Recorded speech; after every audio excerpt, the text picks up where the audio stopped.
반갑습니다. 플러스 경매 김수경입니다. 저는 부산, 울산, 경남 지역 경매 대행 그리고 경매 교육을 하고 있습니다. 오늘은 부산의 재매각 사건 한 건 같이 보려고 합니다. 입찰 날짜는 7월 9일이에요. 7월 9일이니까 약 한 달 남았습니다. 부산광역시 기장군 일광면에 있는 가화 일광타워라는 아파트입니다. 부산지방법원 동부지원 사건이고요. 2019 타경의 101293대입니다. 감정가 2억 2,300인데요. 많이 유찰이 됐습니다. 최저가의 41%까지 떨어져 있습니다. 9,134만 1,000원 이렇게 돼 있고요. 올 1월 달에 한 사람이 1억 4,900 얼마의 낙찰을 받았는데 잔금 미납한 사건입니다. 이 사건에 대해서 개인적으로도 문의가 굉장히 많이 오던데요. 그래서 근데 제가 안 알려드렸어요. 저희가 하고 싶어가지고 그랬는데 이제는 어쩔 수 없이 이제 오픈을 해야 되는 그런 상황이 됐습니다. 왜 그런지 한번 보도록 하겠습니다. 우선 여기 이 아파트 같은 경우에는 이 건만이 아니고 많이 경매가 진행이 됐었습니다. 보면은 5월 6일 날 여기도 보면은 다 같은 평형이에요. 1억 8,800 얼마, 1억 9천 얼마, 1억 9천 얼마, 2억이 넘은 경우도 있습니다. 다 보면은 한 번 유찰되고 그러니까 2차에서 그죠? 80, 그러니까 감정가 대비 80, 84, 81, 88 이 정도 선에서 다 낙찰이 된 사건인데 이 사건은 이렇게까지 많이 떨어진 겁니다. 왜 그런지 같이 한번 보도록 하겠습니다. 등기부 볼게요. 등기부 보니까 2018년 3월 23일 날 지금 현재 법인이에요. 무슨 홀딩스라는 땡땡 홀딩스라는 법인에서 소유권 이전 이렇게 매수를 한 겁니다. 2018년 3월 23일입니다.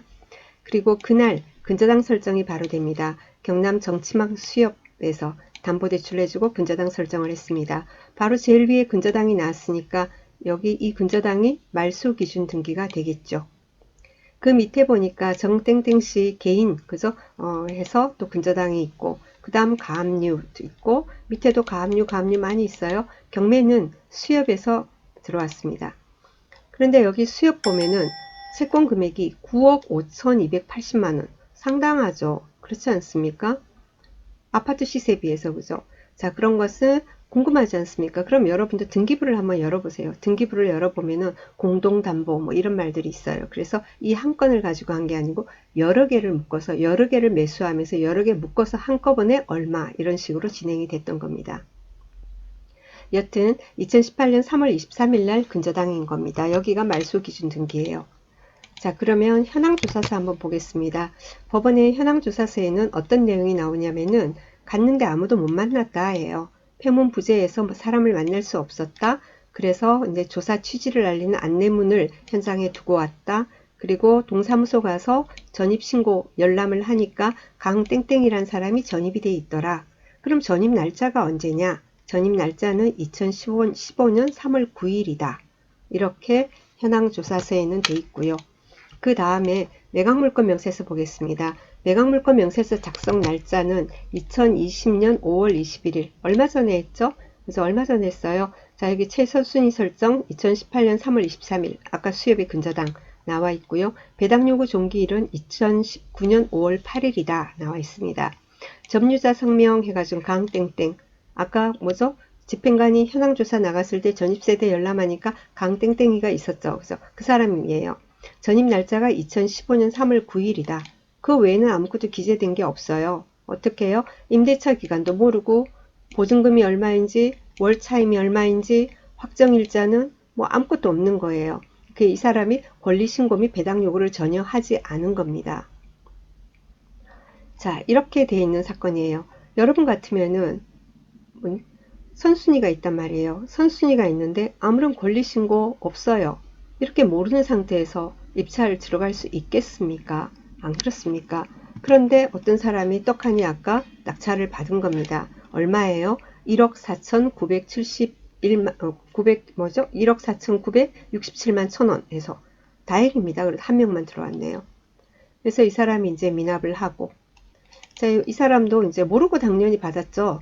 그러니까 문건 처리 내역에 보니까 뭐가 나오냐면은 1월 22일 날 그죠? 낙찰 받고 나서 그러니까 좀 있다가 와서는 매각 불허가 신청서를 제출합니다. 뭔가를 알게 된 거죠. 실수했다라는 걸. 그죠?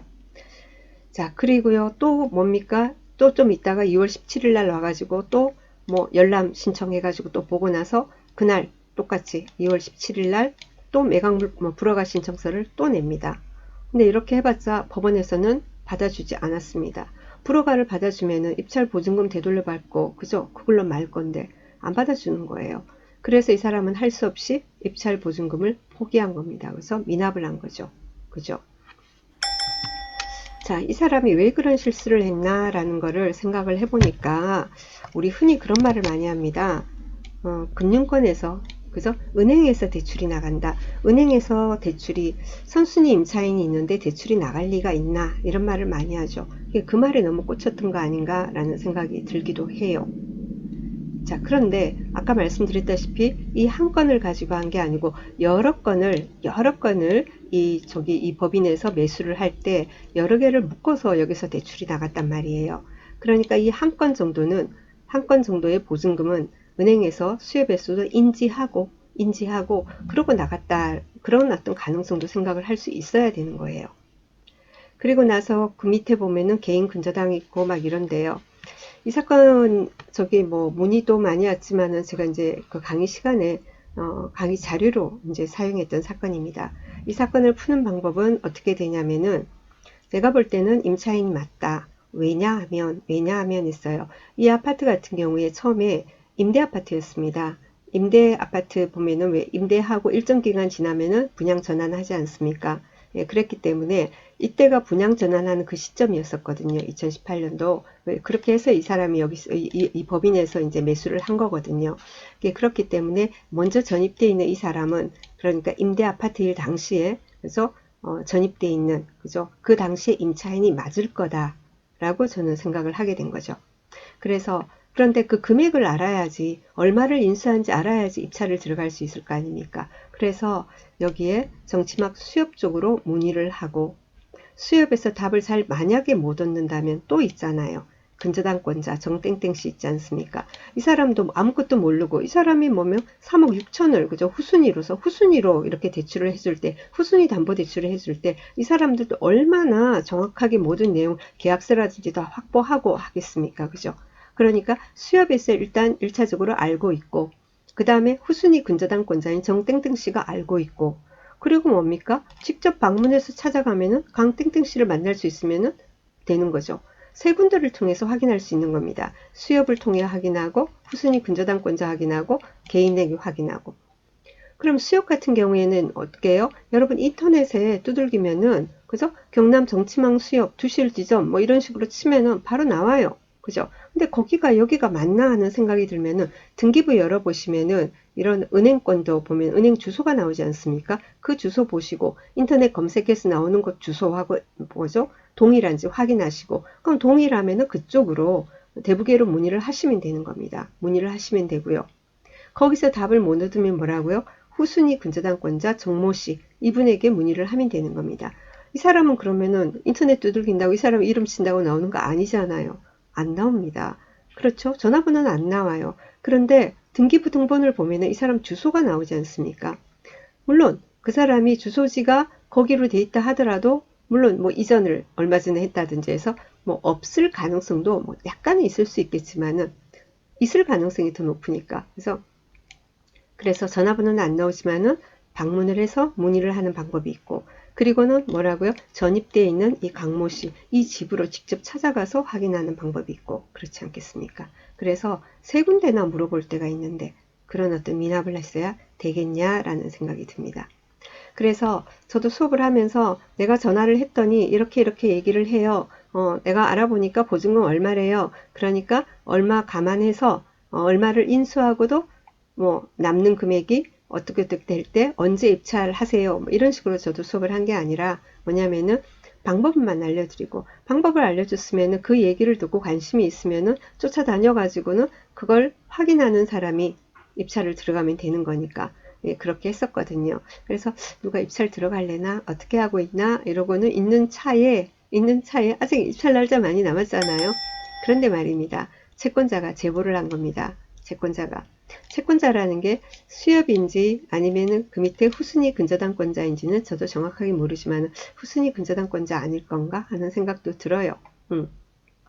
보통 은행권 같은 경우에 있지 않습니까? 그러니까 신청 채권자, 압류 채권자 같은 경우에는 그런 내용 같으면은 보통은 법원으로 제보를 합니다. 법원으로. 그죠? 매각물권 이런 그러면 보니까 자꾸 유찰이 된단 말이에요. 자꾸 유찰이 되면은 이거 안 되겠다 해서 내용을 밝히는 거죠. 이렇게 법원에 제출을 하면서 매각물권 명세서에 기재를 해달라, 얹어달라 이런 식으로 이렇게 요청도 하고 막 그렇습니다. 그런데 그냥 그게 아니고 구독시연이라는 제가 본 게 구독시연이거든요. 왜 구독시연, 지지옥션, 스피드옥션, 옥션 사이트 많지 않습니까? 이 옥션 사이트에 제보를 한 거 보면은 글쎄 후순위 근저당권자가 제보한 건 아닌가라는 생각도 들기도 합니다. 어쨌건 그 사람이 뭐냐면은 임차인 강땡땡의 임대차 계약서를 첨부하오니 입찰 전 참고하시기 바랍니다 하고 제보를 했어요. 제보한 날짜는 6월 5일이에요. 불과 며칠 전입니다. 불과 며칠 전에 얼마라고 제보를 했냐면은 6,394만 원이라고 제보를 했답니다. 자, 그렇다면은 여러분은 이 사건 어떻게 되겠습니까? 선순위 아닙니까? 그죠? 선순위인데 확정도 없고 배당 요구 없고 그러면 당연히 낙찰받은 사람이 인수인데 인수하는 금액이 6,394만 원이다. 그럼 낙찰가 플러스 6,394만 원 해서도 뭐죠? 현재 시세보다 저렴하다.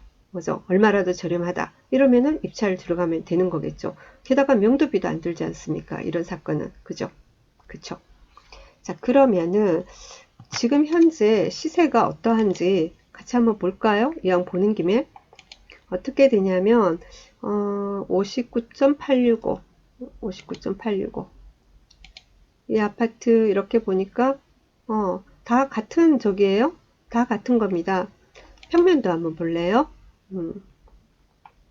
평면도를 보니까 지금 두 가지가 보이는데 세 가지입니까? 세 가지 패턴이 보여요. 세 가지 패턴이 보이는데 전부 방 3개, 뭐 욕실 2개 이렇게는 돼 있는데 아까 뭐 매물 나오는 거 보니까 방 3개도 있고 2개도 있고 그런 모양입니다. 그 부분도 좀 확인을 하시면 좋겠고요. 방 2개짜리, 방 3개짜리 있는 경우에는 방 3개짜리가 보통 좀 많이 선호되거든요.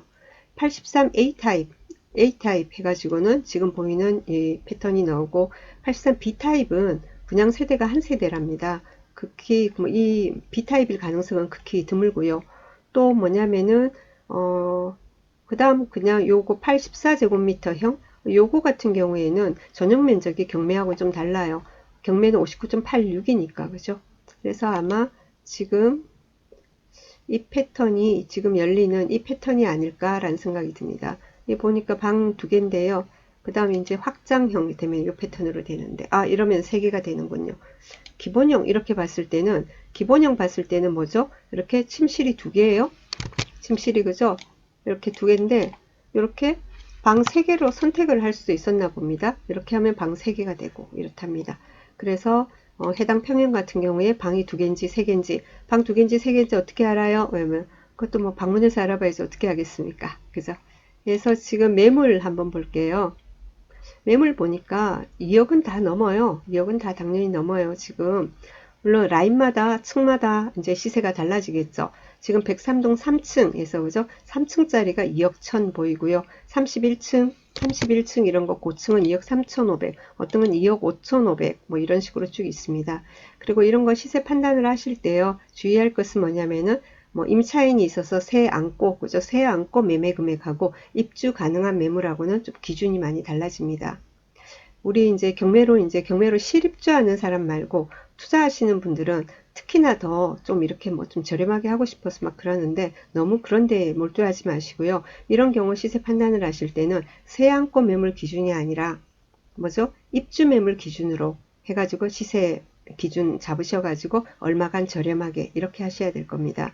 왜냐면은 뭐죠? 우리는 경매로 낙찰 받아서 조금 남기고 그리고는 실입주할 사람한테 매도를 하는 거잖아요. 그래서 실입주 가능한 매물의 시세를 꾸준히 그죠? 이렇게 임장 가서 조사를 하셔가지고 그 기준에서 몇 퍼센트 이런 식으로 여러분 원하는 수익률 계산해가지고 입찰을 하면 될 것 같고요. 지금 보니까 다 2억 얼마 그래서 2억은 다 넘는 상황이기 때문에 2억은 넘는 상황이고 지금 최저가가 9,100 돼 있고 인수하는 게 아까 6천 얼마입니까? 이렇게 되어 있기 때문에 이번에 입찰할 타이밍이 아닌가라는 생각이 듭니다.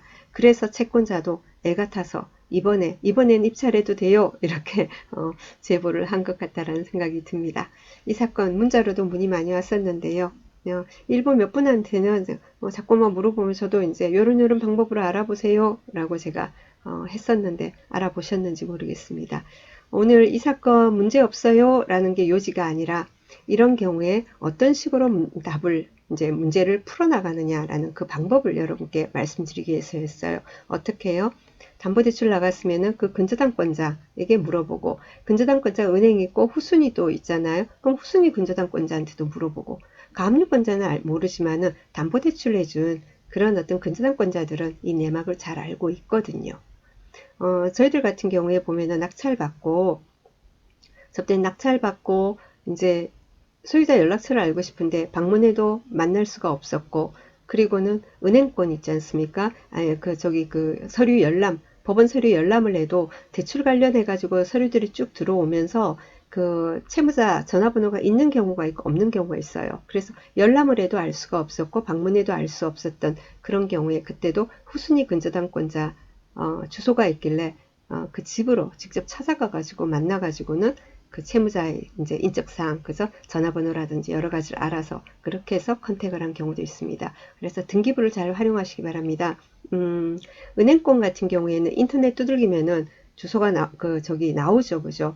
여기 같으면 경남 정치망 수역 두실 지점입니다. 그렇게 치면 나옵니다. 근데 여기가 맞나? 진짜로 맞나 하는 생각이 들면 등기부에도 보면은 그 해당 수협의 주소가 나오거든요. 그거랑 인터넷 두들겨서 나오는 주소랑 대조를 해보시고 같으면은 거기에 있는 전화번호로 해서 대부계로 문의를 하시면 되고 개인 근저당권자는 인터넷 두들겨서 전화번호가 나오는 게 아니니까 어떻게 해요? 집으로 그 주소지로 찾아가는 수밖에 방법이 없는 겁니다. 그래서 그 등기부를 잘 활용하셔가지고는 여러분이 문제를 풀어나가시기 바랍니다. 자, 뭐 이렇게 채권자가 제보를 해줘서 고맙네요. 어떤 사람들은 에이, 경쟁률만 높아지는지 모르겠다. 그죠? 그렇게 생각을 할 거고, 그죠? 자, 끝까지 들어주셔서 대단히 감사합니다. 오늘도 좋은 하루 보내시고요. 내일 모레 아침에 또 뵙도록 하겠습니다. 감사합니다.